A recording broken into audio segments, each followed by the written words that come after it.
ചായക്ക് എന്താ കഴിക്കാമെന്ന് ആലോചിച്ചപ്പോഴാണ് വട ഉണ്ടാക്കിയാലോ എന്ന് വിചാരിച്ചത്. അപ്പോൾ നമുക്ക് വട ഉണ്ടാക്കിയാലോ? അതിന് വേണ്ടിയിട്ട് ഞാനിവിടെ ഓൾറെഡി ഞാൻ ഉഴുന്ന് സോക്ക് ചെയ്ത് വെച്ചിട്ടുണ്ടായിരുന്നു.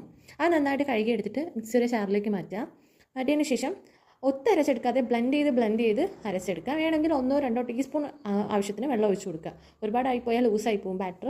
നന്നായിട്ട് അരച്ചെടുത്തതിന് ശേഷം അതിലേക്ക് ഞാൻ ഉള്ളി, പച്ചമുളക്, കുറച്ച് ഇഞ്ചി, കുറച്ച് കുരുമുളക്, കുറച്ച് ഉപ്പ്, കുറച്ച് കറിവേപ്പില, ഇത്രയാണ് ചേർത്ത് കൊടുക്കുന്നത്.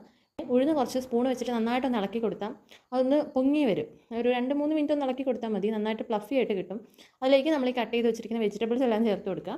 എന്നിട്ട് ഒന്നുകൂടി നന്നായിട്ട് മിക്സ് ചെയ്തെടുക്കുക. ആവശ്യത്തിന് ഉപ്പും കൂടി ചേർത്ത് കൊടുക്കുക.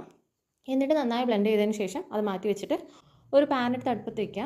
അതിലേക്ക് ആവശ്യത്തിന് ഓയിൽ ഒഴിച്ച് കൊടുക്കുക. എന്നിട്ട് ഓയിൽ ചൂടായിട്ട് വരുമ്പോഴത്തേക്ക് കുറച്ച് കൈ നനച്ച് അതിൽ നിന്ന് കുറച്ച് മാവെടുത്ത് കയ്യിൽ വെച്ചിട്ട് കുറച്ചാക്കി അതിലൊരു നടുക്കൊരു ഹോൾസ് ഇട്ട് കൊടുത്താൽ മതി. അപ്പോൾ ഉഴുന്നുവടയുടെ ഷേപ്പ് കിട്ടും.